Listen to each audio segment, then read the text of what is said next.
हसन शाम पहुंच गए और वो शाम के सदर दरवाजे पे आ गए। कहा जल्दी करो, मेरे दरबार को भरो लोगों से, हसन के पहुंचने से पहले मेरा दरबार भर दिया जाए। मैं ऐन ही तारीख पढ़ने लगा, बिल्कुल हरफ बहरफ तारीख पढ़ने लगा। इसका जब तक हसन शाम के सदर दरवाजे से दरबार तक पहुंचे, दरबार खचाखच भर दो मेरे खुशामदीयों के साथ, सारा मजमा मेरा हो, ताकि हसन को पता चल जाए कि मेरी हुकूमत शाम में कायम हो चुकी है। इसने पूरा दरबार खचाखच भर दिया। इसके किराए के लोग खुशामदी सारे के सारे दरबार में इकट्ठे होकर गलियों में मनादी करवानी शुरू कर दी कि जितनी जल्दी हो सके शाम के सदर दरवाजे से इमाम हसन बढ़ के दरबार की तरफ आ रहे हैं, जल्दी पहुंचो। जामे मस्जिद उम्वी में लोगों का रश हो गया, इतना दरबार भर चुका था। सारे के सारे खुशामदी और इमाम हसन चलते चलते दरबार की जानब आ रहे थे। इमाम हसन के आने से पहले इसने अपने किराए के खतीब को खड़ा किया। किराए के खतीब को खड़ा करके इसने कहा चल तू खानदान बनु उमैया के फजाइल पढ़ने शुरू कर दे। किराए का खतीब उठा और उसने खानदान बनी उमैया के फजाइल पढ़ने शुरू कर दिए। इधर इमाम हसन का जब पहला कदम दरबार में आया तो ये इमाम हसन को ये तासुर देना चाहता था कि हमें तो नहीं पता था कि आप आ रहे हैं, आपके आने से पहले ही लोग खानदान उमैया के फजाइल सुन रहे थे और हमारा खतीब खानदान उमैया के फजाइल पढ़ा था। किराए का खतीब ऊंचाई पे खड़ा हुआ खानदान बनी उमैया के फजाइल पढ़ा था।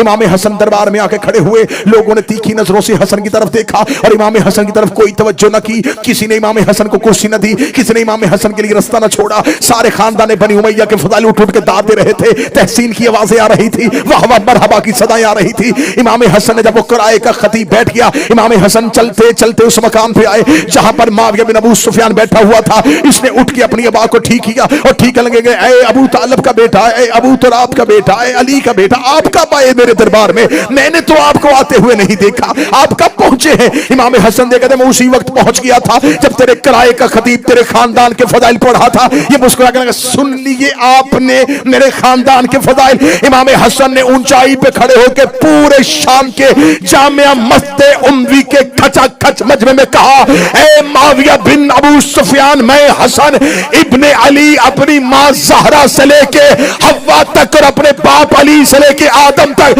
एक एक का नाम और किरदार पढ़ता हूं और ऊंची आवाज में पढ़ूंगा। अगर तुम में जुर्रत है मेरे कान में आके अपनी मां का किरदार सुन।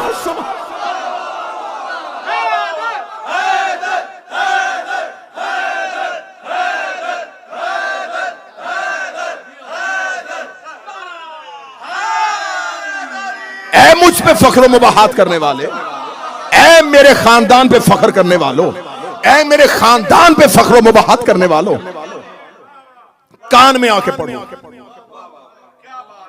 दरबार में सन्नाटा तारी हुआ, खामोशी तारी हुई। खामोशी का तारी होना था। इमाम हसन ने यूं मजमे की तरफ देखा, पहला ही जुमला इतना सख्त था। लोगों ने कहा ये कौन है जिसने दमिश्क के हाकिम को इतना बड़ा जुमला कह दिया? हाकिम अभी तख्त पे लर्जा बर आदम था और चेहरे पे मौत की जर्दी थी। इमाम हसन ने कहा जो मुझे जानता है वो जान ले, जो नहीं जानता वो सुन ले। अना हसन इब्ने अली, मैं हसन अली का बेटा हूं, मैं अबू तालिब का बेटा हूं, मैं जुर्रियत इब्राहिम हूं, मैं नस्ल इस्माइल हूं, मैं शजरा तैयबा का समर हूं, मैं फर्जंद इब्राहिम हूं, मैं फर्जंद इस्माइल हूं, मैं सफा का बेटा हूं, मैं मरवा का बेटा हूं। इतना कहते कहते इमाम हसन के जुबान से जुमला निकला, मैं चाहूं तो इराक को शाम कर दो, मैं चाहूं तो इराक को शाम कर दो, मैं चाहूं तो दिन को रात कर दो, मैं चाहूं तो रात को दिन कर दो। पीछे से बंदा मजमा चीरता हुआ आगे बढ़ा और आगे बढ़ के लगा, मा अकाला हक हाफिज, तू वो क्यों कह रहा है जो तू कर ही नहीं सकता? इमाम हसन ने तीखी हुई नजरों से पीछे मुड़ के देखा, पर मैं शर्म नहीं आती औरत होके मर्दों में खड़ी, औरत होके मर्दों में खड़ी है। फौरन जिस्म के खदोखाल तब्दील हुए, हैयत बदन तब्दील हुई। इनकलाब ईरान के बानी आगा खुमैनी ने एक तफसीर लिखी है कुरान की। उन्होंने अपनी कुरान की तफसीर में सूरह यासीन की इस आयत में इन्नमा अम्रुहु इज़ अरादा शैअन यक़ूलु लहु कुन फयकून, इसकी तफसीर करते हुए उन्होंने कहा कि अल्लाह कहता है कि जब मैं किसी चीज का इरादा करता हूं, मैंने हवाला दिया है, आगा खुमैनी ने अपनी तफसीर में लिखा, उसने कहा जब खुदा किसी चीज का इरादा करता है तो खुदा कहता है जब मैं इरादा करता हूं तो मैं कहता हूं हो जा तो वो हो जाती है। फिर उन्होंने इसके आगे तफसीर में लिखा कि ये बात मखलूक को समझाने के लिए है, वरना अल्लाह के इरादे कहने और होने में फासला नहीं होता। उन्होंने कहा अल्लाह के इरादे में, कहने में और होने में कोई फासला, कोई वकू नहीं होता। उसका इरादा ही उसका कहना है, उसका कहना ही उसका होना है, उसका इरादा ही उसका कहना है, उसका कहना ही उसका होना है। ये तफसीर हो गई कि अल्लाह का इरादा अल्लाह का कहना है, अल्लाह का होना है।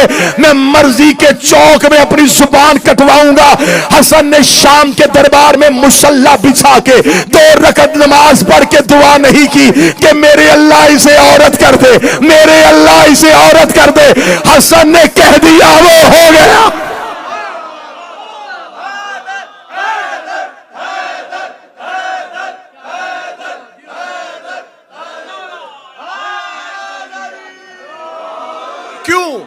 इसलिए कि इमाम हसन इरादा इलाही है। हसन जमीन पर अल्लाह के इरादे का मजहर ताम है। यह तजल्ली परवरदिगार है। अल्लाह का कहना इनसे साबित है, क्योंकि ये दलील परवरदिगार है। कहा शर्म नहीं आती औरत होके मर्दों। यहां तक आपको जाकिरी ने सुनाई है, मैं इससे अगली हदीस का अगला टुकड़ा सुनाने लगा। अब इससे भी अच्छा टुकड़ा सुनाने लगा हूं। जब कहा शर्म नहीं आती औरत हो के मर्दों में आ गई है, हैयत तब्दील हुई, खदो खाल तब्दील हुए, मिंबर की पूरी खतीबाना जिम्मेदारी के साथ जुमला कहने लगा। जो ही बदन तब्दील होना शुरू हुआ तो अपने आप में शर्मिंदगी में ऐसे मजमे से बाहर निकलने का इरादा किया। इमाम हसन ने पीछे आवाज कहा, रुक जा, कहां जा रहा है? घर जाके क्या करेगा? घर पे तो औरत बैठी थी, जा, हमने उसे मर्द कर दिया है। हमने उसे मर्द कर दिया।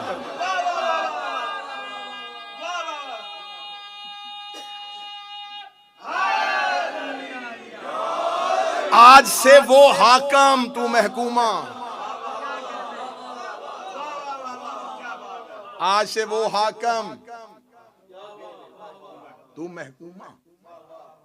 इतना इमाम हसन का कहना था।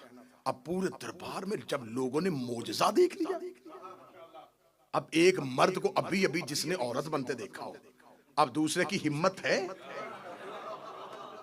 बिल्कुल खामोशी तारी हुई। जब बिल्कुल सन्नाटा तारी हो गया, हैबत हसन, हसन की हैबत ने शाम के महल को ऐसे पत्थर का कर दिया। अब इमाम हसन की आवाज जामे मस्जिद उम्वी की दीवारों से टकराई। फरमाया, सुनो, लकड़ी के तख्त पे बैठ के फख्र करने वाले, इन्ना बेशक अल अर्शो हुसीरी, मोहम्मद ज़मीरी, अली अमीरी, हुसैन वजीरी व जबरील फकीर।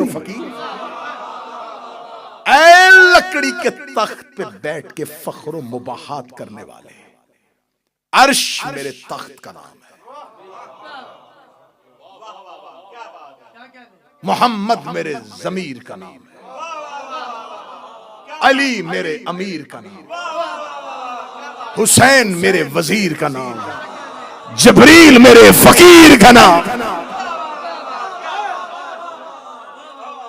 अल अर्श सीरी, मोहम्मद जमीरी व अली अमीरी व हुसैन वजीरी व जबरील फकीरी। कहीं तारीख से खुतबा, अकेले अकेले शाम में, अकेले है शाम में।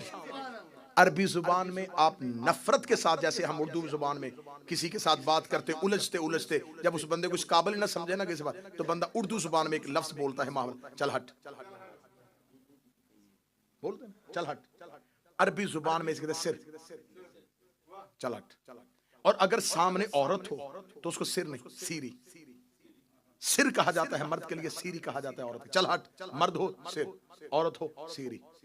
अब आखिरी सतर है और जुमला आपने ऐसे वसूल करना है जैसे जुमले का हक बनता है। मेरे मौला इमाम हसन ने शाम के दरबार में खड़े होकर, अल अर्श सीरी, अर्श मेरा तख्त है, मोहम्मद ज़मीरी, मोहम्मद मेरा ज़मीर है, व अली अमीरी, अली मेरा अमीर है, व हुसैन वजीरी, हुसैन मेरा वजीर है, व जबरील फ़कीरी, और जबरील मेरा फ़कीर है। ये कहना था या मुआविया बिन अबू सुफियान इमाम हसन के बिल्कुल सामने आके खड़ा हुआ। उसका दरबार में तो किसी की जुर्रत नहीं कि हसन के जुमले को काटे। वो सामने आके खड़े हो गया, लगा, ए हसन, तूने मदीने से आके शाम ने फसाद फितना बर्पा कर दिया है, तूने मेरे दरबार की हैबत को तब्दील कर दिया है। क्या तू भी अपने बाप की तरह मोजे दिखा के अपनी हुकूमत साबित करना चाहता है? इमाम हसन ने उसी लहजे में कहा, इस शे तो असीरी, पीछे हट या कहूं सीरी।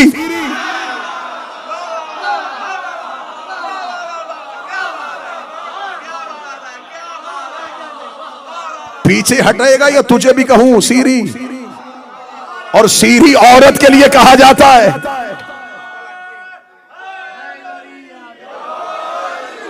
रास्ता छोड़ या मैं कहूं सीरी। रास्ता छोड़ता है या तुझे कहूं सीरी। पूरी महफिल से इमाम हसन इस अंदाज से निकले और खड़े होकर कहा, खबरदार, मैंने तुझे कहा था कि अपने बाद अपने बेटे की वली अहदी की कोशिश न करना। अगर तुमने यजीद अपने बेटे को खलीफा बनाने की कोशिश की तो जान लेना मेरे भाई का नाम हुसैन है।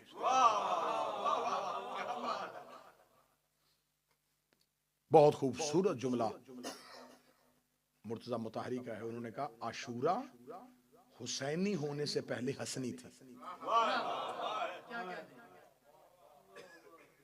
जब करबला हुसैनी नहीं थी तो करबला हसनी थी। करबला में मेहनत है इमाम हसन की। और मैंने ये जुमला करबला में कहा था और आज फिर कह रहा हूं, करबला हसन के मुआहदे की खिलाफ वर्जी का नाम है। अगर उम्मत इमाम हसन के मुआहदे को मान लेती तो करबला बर्पा ना होती। तुमने मुआहदे की खिलाफ वर्जी की और करबला हो गए। हसन इमामत में इतना जरूरी है कि हसन की दी हुई शर्तों को ना मानो तो अगला इमाम करबला बर्पा कर देता।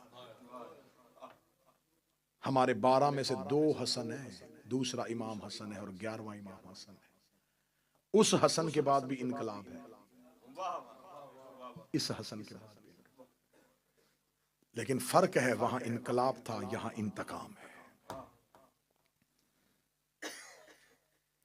एक सख्त तरीन दौर था इमाम हसन के सामने, जहां मानने वाले बहुत कम तादाद में थे। जो कम थे उनकी जिंदगियों को महफूज रखना था करबला के लिए। रिश्वत का बाजार गर्म था। 20,000 का लश्कर लेके अली का यह बेटा चला था।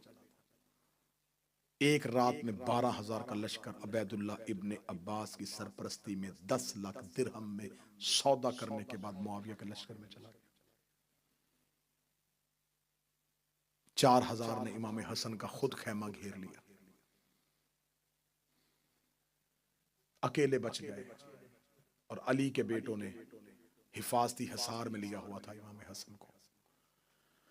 मदाइन में जाके मुख्तार के चाचा जो मदाइन का गवर्नर था उसके घर जाके पनाह ली। जब इमाम हसन मदाइन पहुंचे हैं तो इतने जख्मी हो चुके थे कि इमाम हसन की रान में खंजर था, मुसल्ला नीचे से खींच लिया गया था। साथ देने वाले इमाम हसन को क्या कह के बुला रहे थे, अस्सलाम अलैका या मुज़ल्लिल मोमिनीन, ऐ मोमिनों को जलील करने वाले तुम पर हमारा सलाम। इतना तन्हा कर दिया रसूल का बेटा। बहुत दफा जहर देने की कोशिश की लेकिन साबित ना हो सकी, कारगर ना हो सकी। फिर आखिरी जहर रूम से मंगवाई गई। ज़मुर्द की जहर थी, सख्त इतनी थी कि इसके बारे में कहा जाता है अगर इसका एक तिनका इस जहर का एक तालाब में फेंक दिया जाए तो उस तालाब के सारी मछलियां और आबी जानवर मर जाएं। अगर दूध देने वाले जानवर के सींग को लगा दिया जाए तो वो खून देना शुरू कर दे। ये जहर रूम से मंगवाई गई, शाम से। अशस बिन कैस जो दुश्मन अली और दुश्मन अहले बैत खानदान था, जिसके बाप ने इमाम मौला अमीर अल मोमिनीन से जंग की और इसके दोनों बेटे करबला में। इसका एक बेटा जिसने हुसैन का मुस्लिम दारुल उमारा से गिराया था और दूसरा वो जिसने करबला में हुसैन के पहलू में नेजा मारा था। अशस की बेटी जोधा, इस तक जहर पहुंचाई गई। अगर तू ये काम कर ले तो लाखों दिरहम और यजीद के साथ तेरा अक्द और तुझे मुमलकत इस्लामिया की मलका बना दिया जाएगा। इस बदबख्त औरत ने